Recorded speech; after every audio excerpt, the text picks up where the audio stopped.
Pi Sigma Epsilon is proud to present tonight the most effective sales brain, the most inspiring sales personality in the United States. J. Douglas Edwards is known and respected across this continent. He is one of the leading independent sales consultants. He's been retained to solve the marketing and sales problems of a multitude of industries.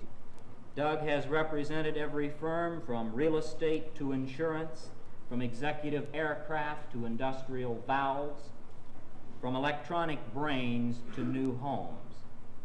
His successes have been overwhelming everywhere.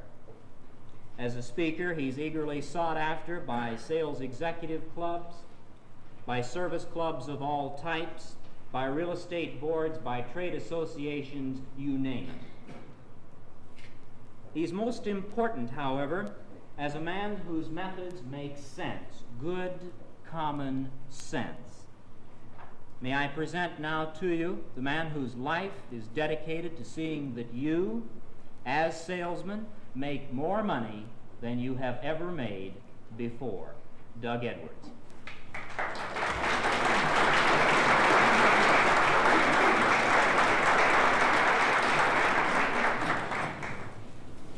There is no subject on this earth that I am as happy to talk about as this subject called closing.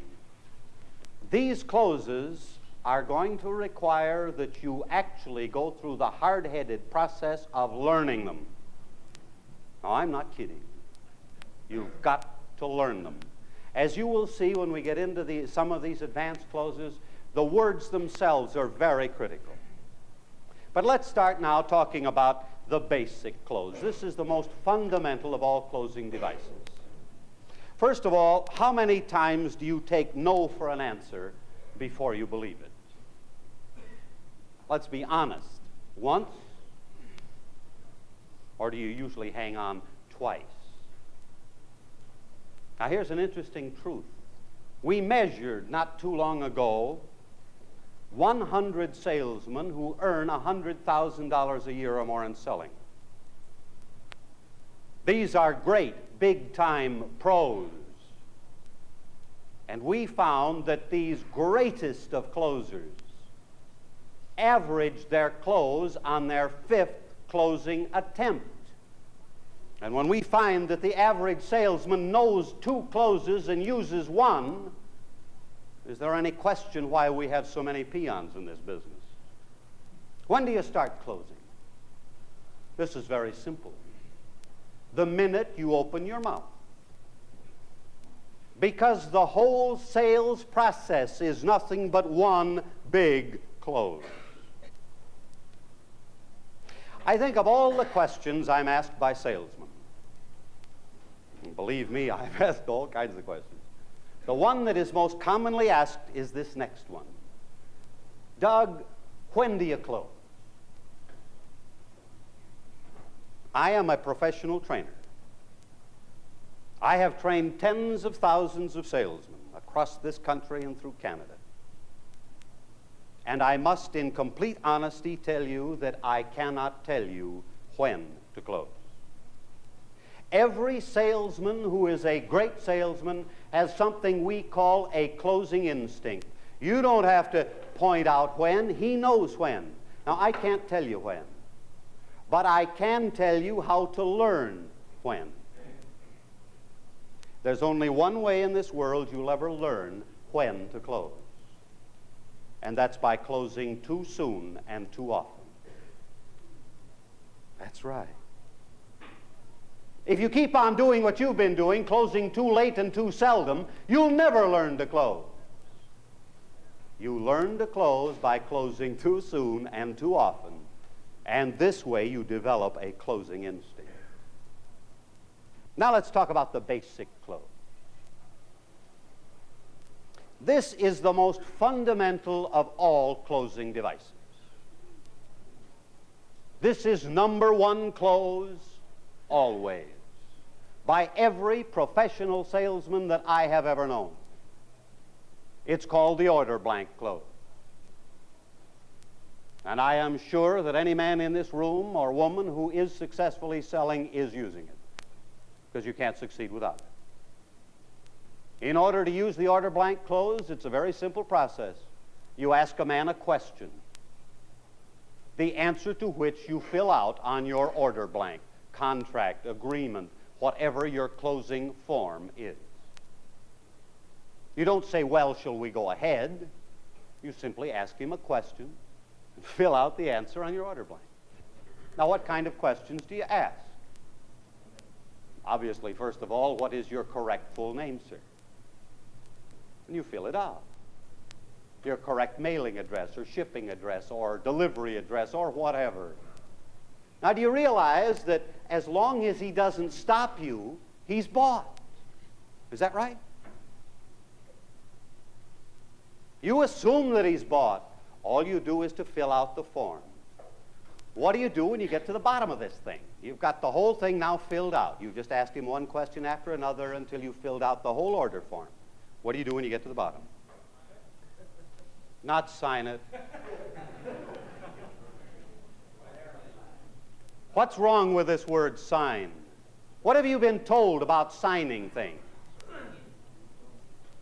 You've been told, read it, be careful, beware, haven't you? All your lives, you've heard people say, don't sign anything. Now, the great salesmen today do it very simply. They just swing it around, hand the pen to the man, and say, would you okay this for me, please? This is strange. They won't sign it, but they'll okay it. Now, in the next few minutes, I'm going to give you the most critically important instruction I will ever give you in the field of closing. If you ever want to be a closer, these are the things you must remember because they are completely fundamental.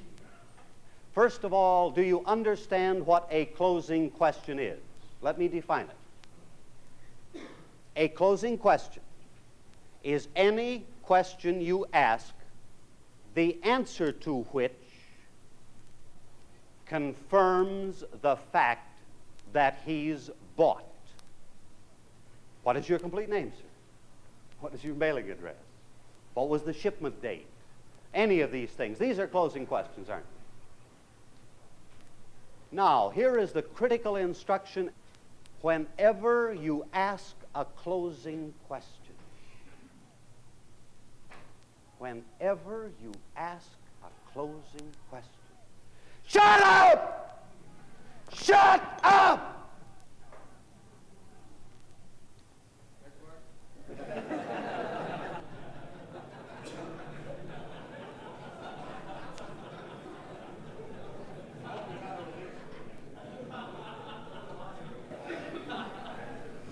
Remember this always, the first man that talks loses.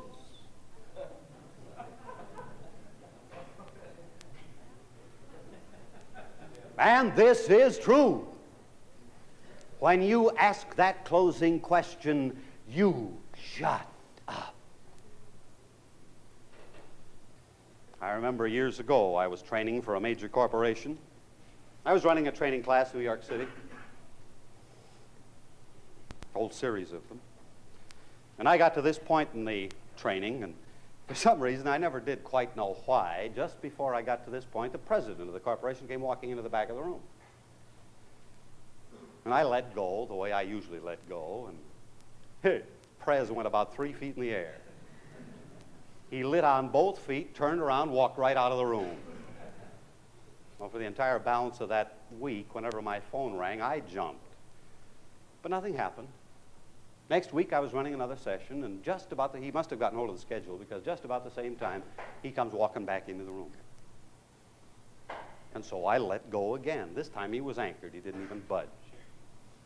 And when the class had settled down, why, he said, Douglas, do you mind if I say something? Who was I to say no? I said, well, of course not. Come on up. So he came up. And he said, you know, when I was in this classroom last week, I heard that for the first time. And it amused me. I decided to try it. Within the past few days, one of the top organizations in America has been in here trying to lease us a product that will cost us $1 million a year. And he said, you know, those must be real good salesmen, because he asked the closing question. And he shut up. And Douglas, so did I.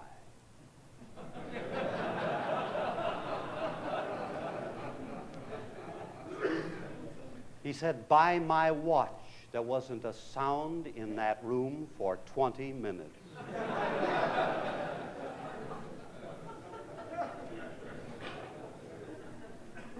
He said, do you know what happened? I laughed. Do you know what happened? I bought.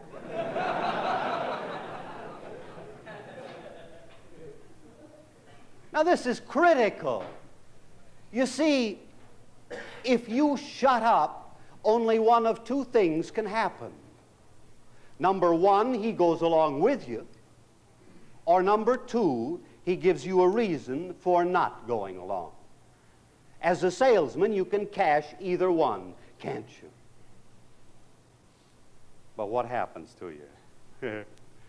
There's 3 ticked seconds of silence and you get jittery. Now you've got to add something. And now you open your big fat mouth and he's off the hook. You talk about pressure. There is no pressure you will ever exert that will remotely approach the pressure of silence.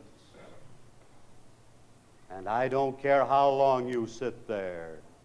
This one boy got $1 million a year order for sitting there for 20 minutes. 20 minutes. Boy, that must have been an age.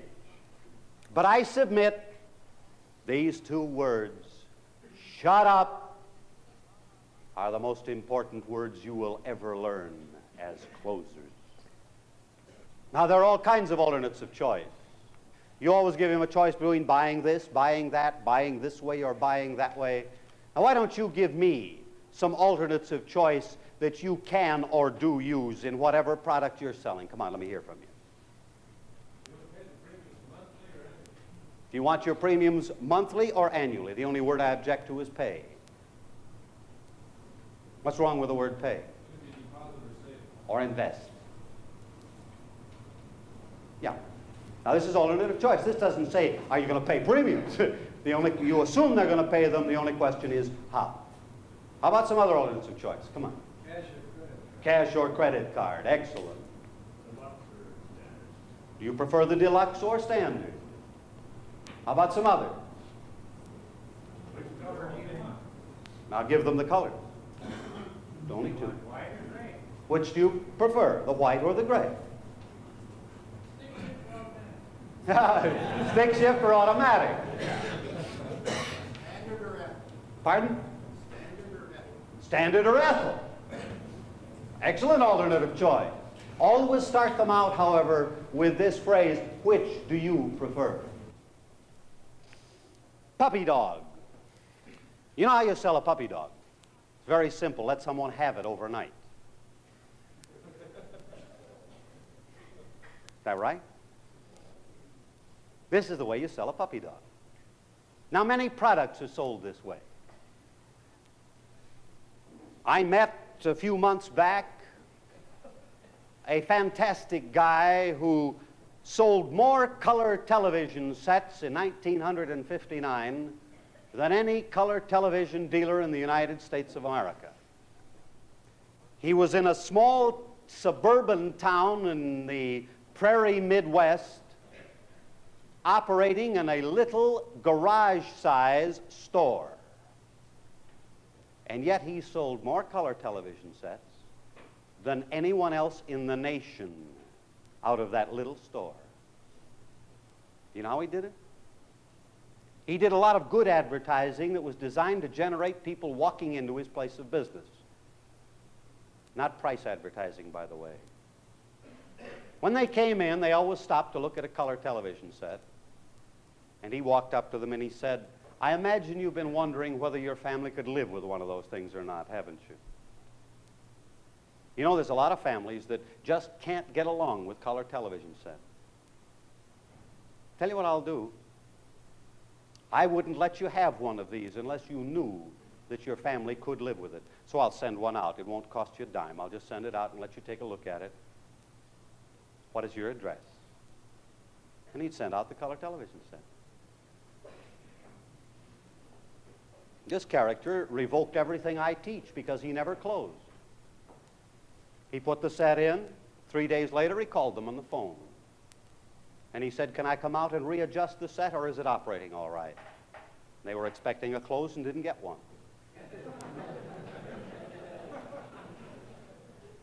And then he paid no attention to them, and he said, 2 weeks maximum. A guy'd come walking into the store, and he'd say, "How do I go about buying that darn thing?" Why? All the kids in the neighborhood had been in, hadn't they?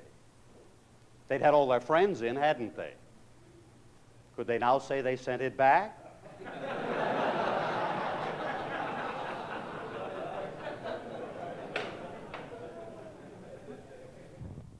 This is puppy dog selling. Now we're going to talk about one of my favorite closes. It's a thing called the Ben Franklin balance sheet. Now let me tell you that this is one of those closes that, while it's a primary close, a simple one, you're going to have the words and have them right. These words are critical. Oh, this I love. This close is a dandy. Here's the way it works. You use this on the prospect who is just indecisive. You can't really gel him. You can get no specific reason out of him. He won't gel down. And you want to gel him hard. You start with what we call a story close, and it goes this way.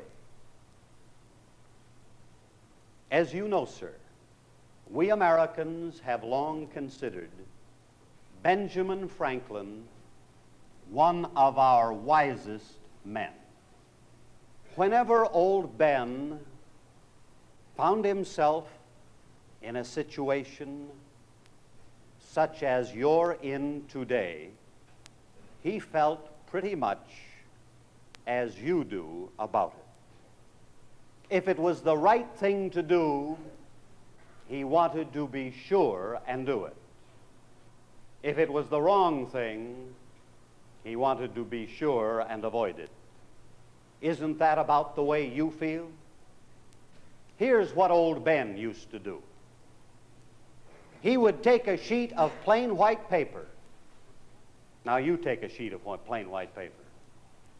And he would draw a line down the middle. And you draw a line down the middle.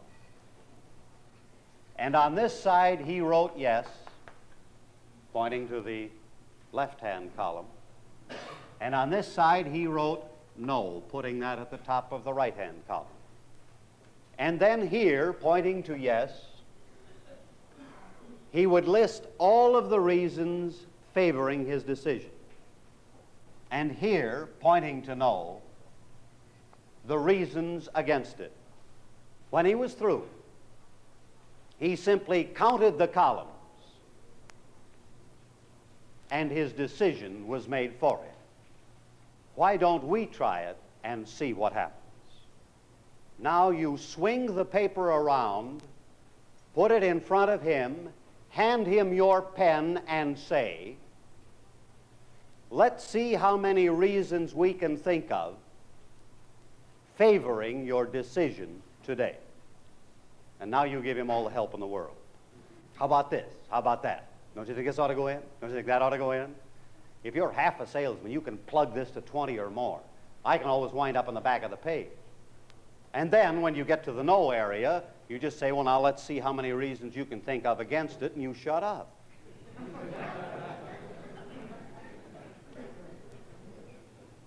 Now let me tell you something. I have yet to achieve more than 4 on the no side. Why? Did you ever in your life have a prospect write down in his own handwriting all of the reasons why he should buy your product today? Has this ever happened to you? That's what happens here. He's writing it down.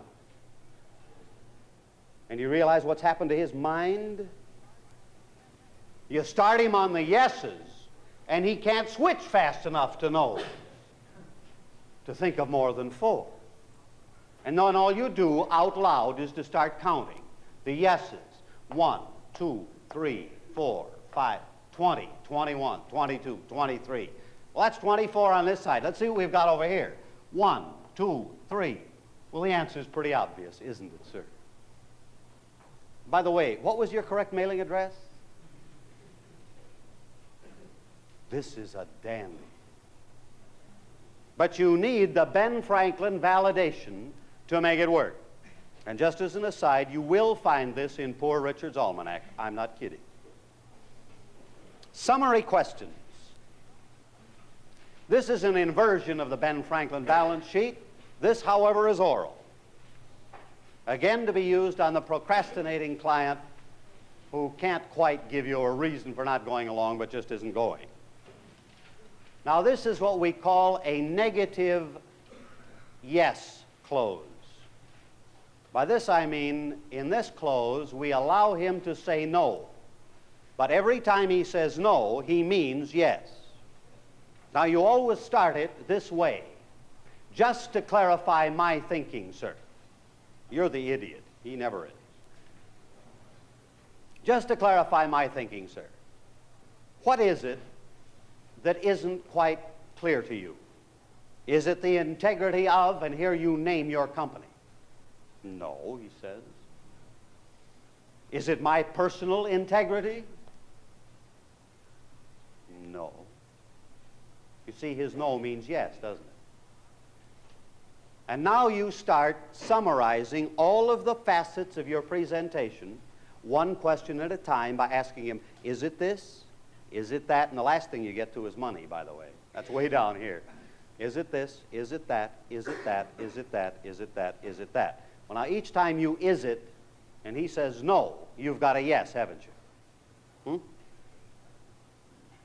Now this is the summary questions. Similar situation.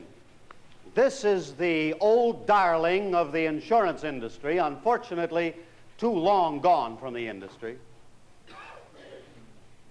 Every great big-time insurance pro that I know of uses it. And the strange thing is that the only industry I know of that uses it is the insurance industry, and they're losing it. This is ridiculous. This is the back the hearse up to the door and let them smell the flowers close. This is the make them cry close.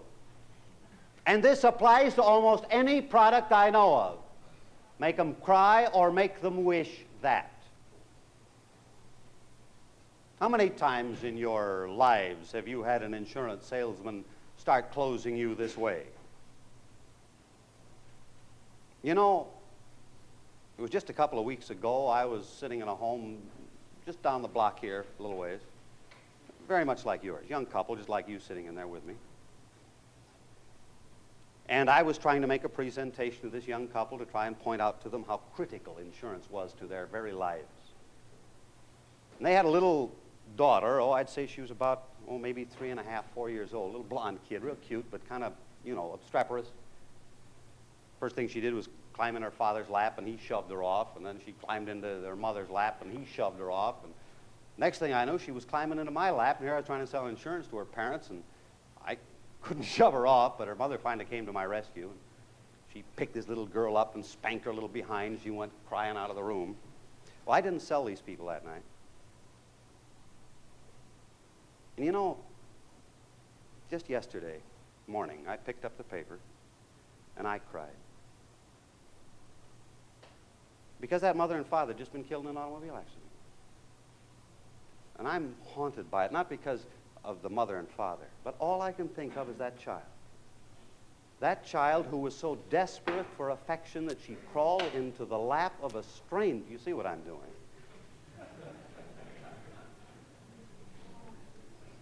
Now, this is similar situation closing. How do you say no without admitting that you hate your daughter?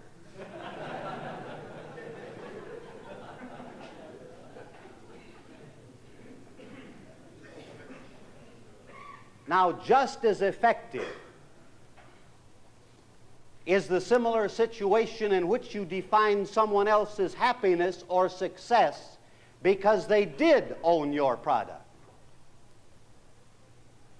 Now, there's no reason why any person in this room cannot tell a story about someone who decided to have the product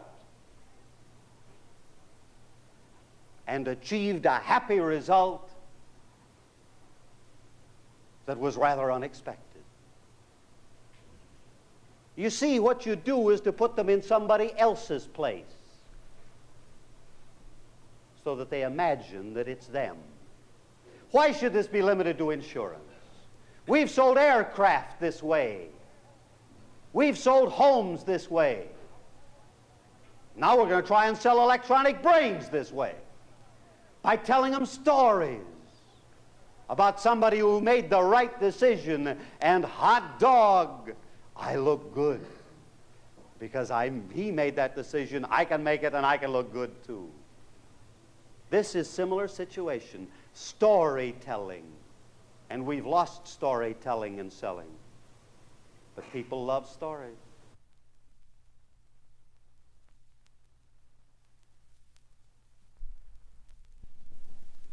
Callback.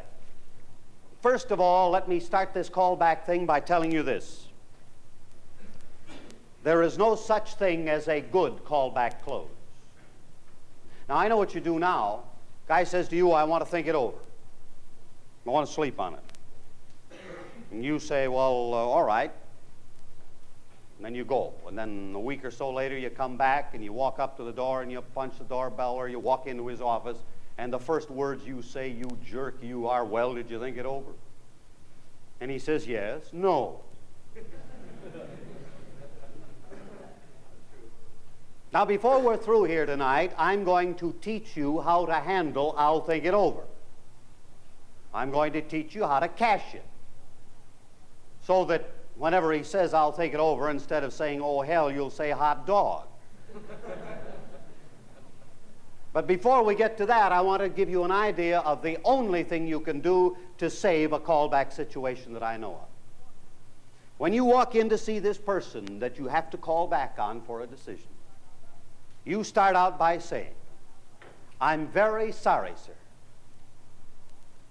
but the last time I was here, there was something I forgot to tell you. I think it's important. Now tell him something new. I don't care what it is. It's going to get warmer in Phoenix. Whatever. And after you have told him something new, you go on by saying, let me just review briefly the things we talked about last time. And now you give him the whole presentation all over again. I mean it, the whole presentation.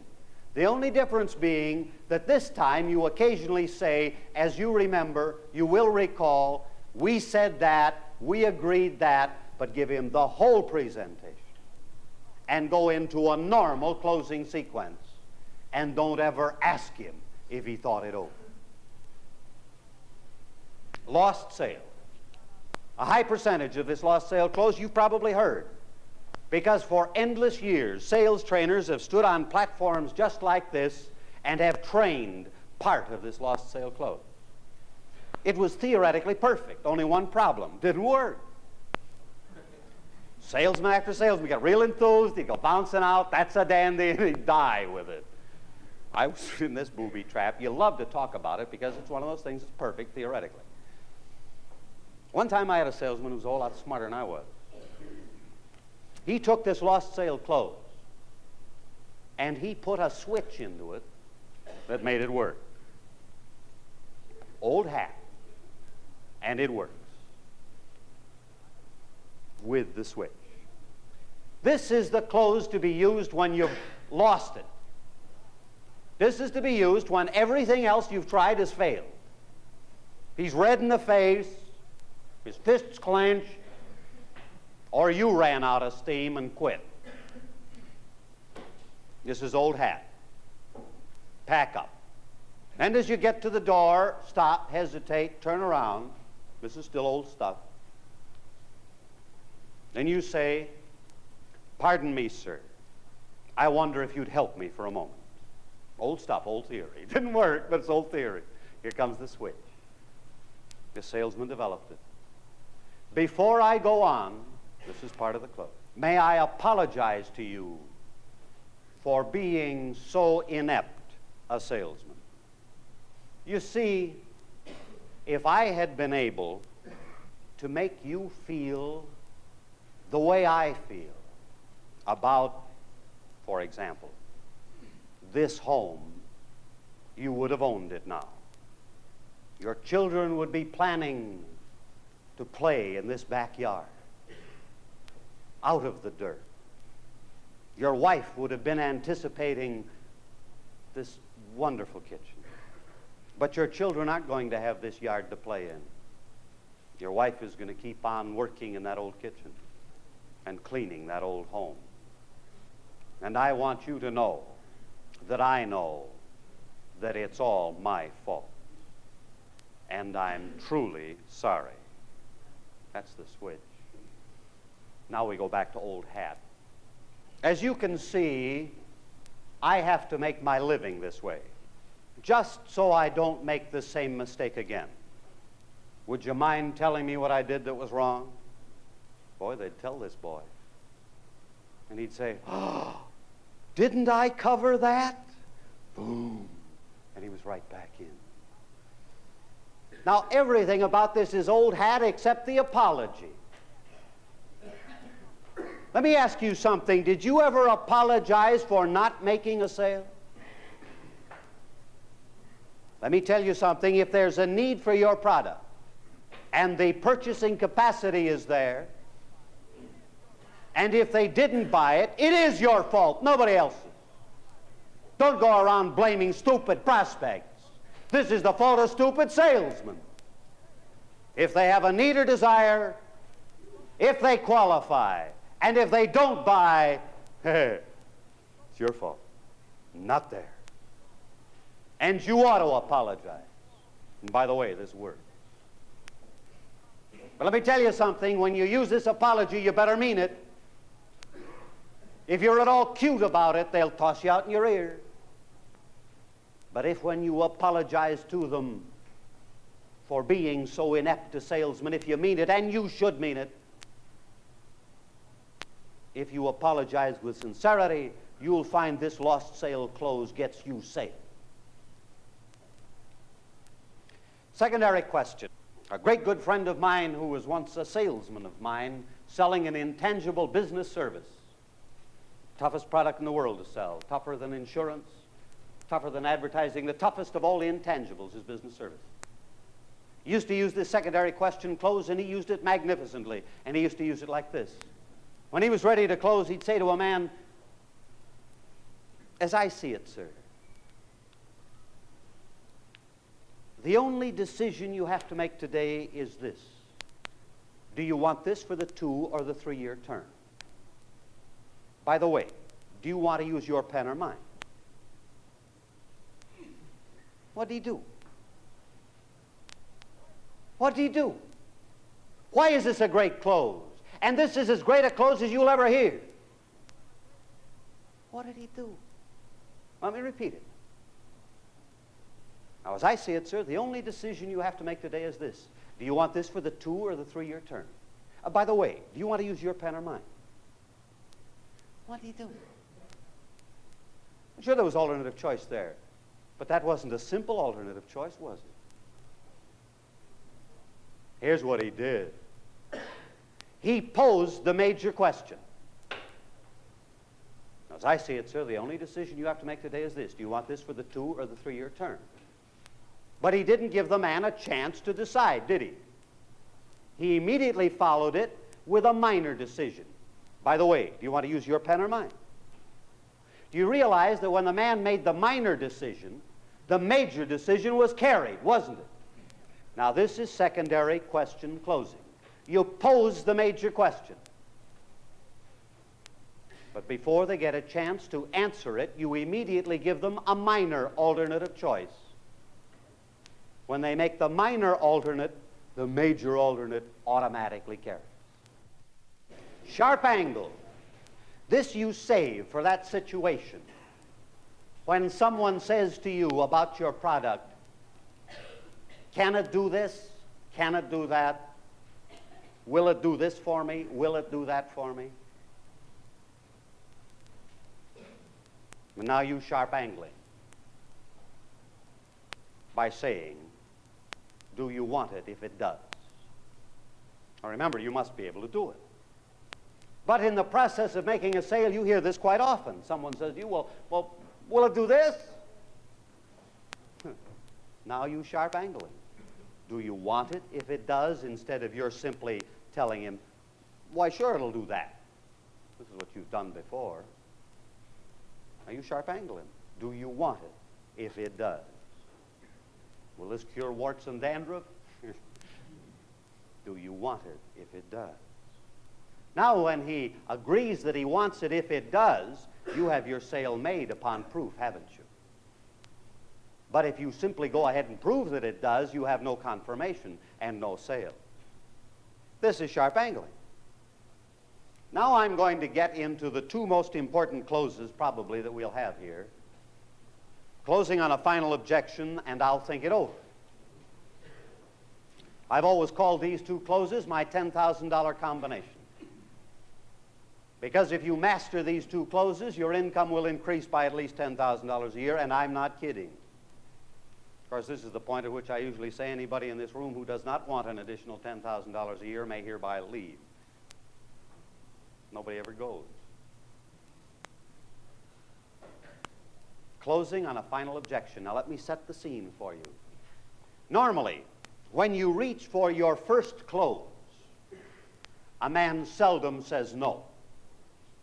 Normally, he gives you an objection. Isn't that right? What do? You answer the objection. Does this get you close? All this does is pop another objection. Now you get involved in this death knell of salesmen. Can he think up more objections than you can answer, or can you answer more than he can think up? And as fast as you kill one, he pops another. Now, would you like to have a method of taking the first objection that you hear and making it the last one? All right, here's how you do it. Now, I'm going to give you a formula first, and then I'll go back and explain the formula. Step 1, hear him out. Step 2, sell him his objection. Step 3, confirm the objection. Step 4, question it. Step 5, answer it. Step 6, confirm the answer. Step 7 is close it. Now let me tell you how it's done. First of all, as I said, hear him out. Don't make this mistake of salesmen. Hearing 3 words and thinking you know what he's going to say. So you jump in and try and answer this thing that you think he's going to say. Or even if you guessed right, he's going to be irritated. And the odds are you haven't guessed right. So listen to his objection. After you have listened to his objection, you now sell it to him. Here's how you sell him his objection. You expand it,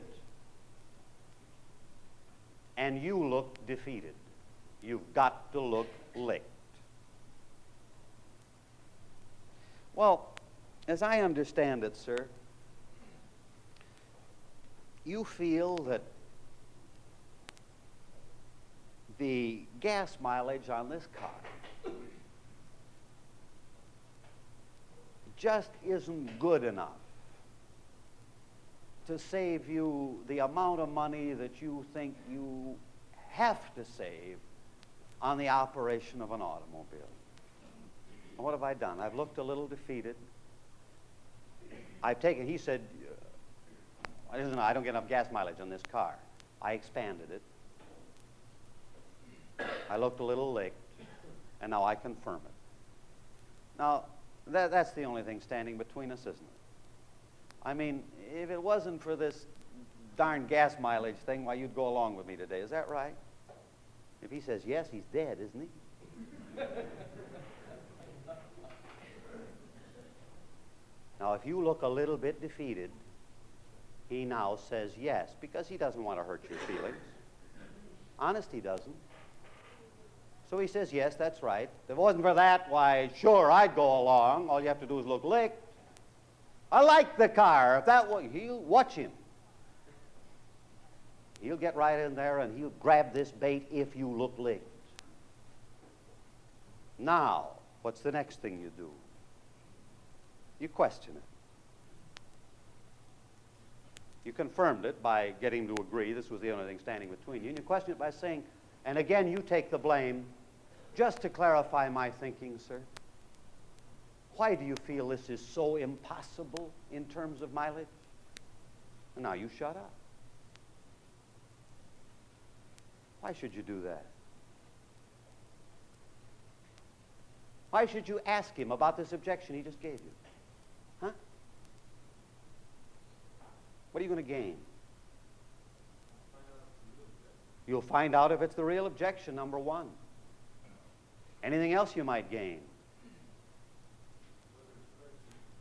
Whether it's prejudice or fact. Here's what happens. When he tries to explain this to you, one of these things happens. Number one, he does explain it. Now he's hooked on it even further, isn't it? Of course, I'm assuming you can answer the objection. If you can't, you're in real trouble. Number one, he actually re-explains it and hooks himself on it harder. Or number two, in the process of trying to explain it, he pops the real objection. Or number three, and I wish I could tell you how many times this has happened to me, in the process of trying to explain it, it looks stupid even to him. I mean it. Endless times I've had men try to explain one of these things to me, and all of a sudden look at me and say, oh, hell. Because it didn't even make sense to him anymore. But he's told me this is the only thing in the way, hasn't he? Where does he go from here? Well, now let's assume he reconfirms himself to this objection. Now what do? You answer it. After you've answered it, you confirm it by saying, now that completely settles that, doesn't it, sir? By the way, what was your correct mailing address? Where does he go? Will you tell me? He has told you this was the only thing standing between you. And in many cases, he's told you very enthusiastically, if you look licked enough. Are you enough of an actor to make this work? If you are, it's worth money. So now let's go on to the next one. The greatest single problem you have in selling. I'll think it over. Of course, if you've never heard it, don't bother. And boy, they do sell it to you, don't they? Tell you what, I'm just not the kind of person that likes to make snap judgments. You let me sleep on this overnight, we'll probably go along with you, but I just hate to I can't make a decision right now, but let us think it over. You've heard this, haven't you? When a man says to you, I'll think it over, you say to him, that's fine, sir. Obviously, you wouldn't take your time thinking this over unless you were really interested, would you? I'm sure you're not telling me this just to get rid of me. So may I assume that you will give it very careful consideration. See, he thinks you're going to let him go. This sounds like it, doesn't it? He thinks, hot dog, this guy's going to let me go. So he agrees all the way. Yeah, he's going to give it very careful consideration. Just to clarify my thinking, sir. You want to set the hook now? Just to clarify my thinking, sir. What phase of this program is it that you want to think over? Is it the integrity of, name your firm? Is it my personal, what are we doing to him? We're summary closing him. You remember that summary close? Well, now what's going to happen to him? You're going to say, well, is it this? No. Is it that? No. Is it that? No. All of a sudden, he's going to realize what's happening. And he's going to say, yeah, that's it. Well, now what have you got? You got a final objection. Now close on the final objection, and you tell me where he goes.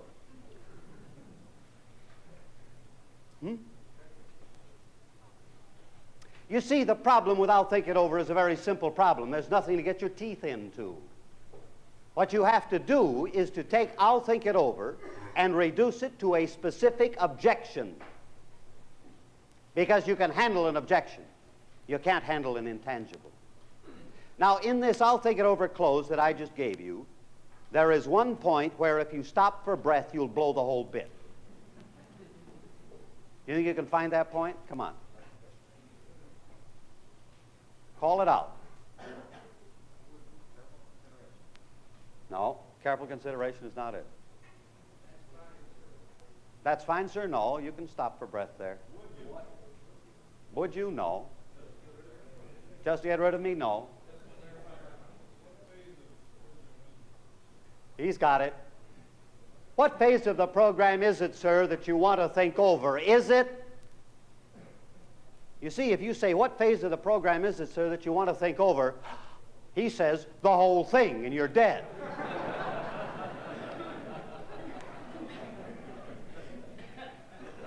You've got to get into that first is it without stopping for breath. But once you get into that first is it, you start really moving in on it. Now that's I'll think it over. And let me tell you, learn to use it. Because I guarantee that if you can use it with skill, when they say I'll think it over, you'll say, hot dog. I own this one. And now finally, I'm going to try and lead you to cut your own throats. Because I'm going to point out a closing opportunity that has laid in your lap 5 to 10 times a day, every day of your lily-licking lives, and you've muffed it. You've muffed more opportunities to close than you can possibly imagine. I'm going to prove it to you now, simply because you had to talk too much. Did you ever have anyone say to you, for example, can I get it in green? And what do you say? Yeah, you can get it in green, you jerk. Question closing demands that you say, do you want it in green? Now if he says, yes, he's bought. Could I get 30-day delivery? You jerk, you say, yeah. The smart salesman says, do you want 30-day delivery? Now when he says yes, he's bought. Do you offer a quantity discount? Do you want a quantity discount? Yes, he's bought. Where have you been? How many of these opportunities have faced you every day of your life? It's faced every person in this room. How many times a day do people ask you simple questions like these, and you sit there and open your mouth and tell them yes? Yes, we can do it. Now, where is he confirmed? Where is he bought? You have a size 38? What are you going to say? You want a size 38? You have a redhead?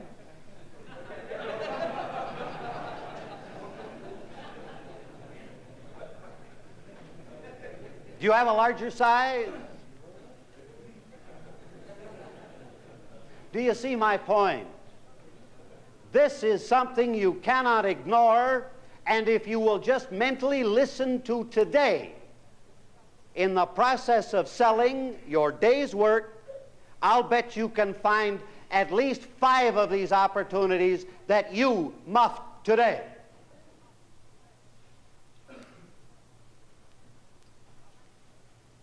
Now that's closing. Tonight, with the best of my ability, I've tried to provide you with the most essential single skill you need, the skill of closing. Now what's going to happen? I know. You're going to walk out of here and you're going to talk about this meeting, and we had a few chuckles together, and I yelled at you, and you'll never forget, shut up. But all but about 4 of the operative salesmen sitting in this room tonight, tomorrow morning are going to say to themselves, well, I'll start doing that next Monday morning. I'll start using some of that stuff Monday, or Tuesday, or Wednesday, or Thursday, or next month, or right after the first of the year. And the minute you say that, you've made the declaration you are and will remain a peon.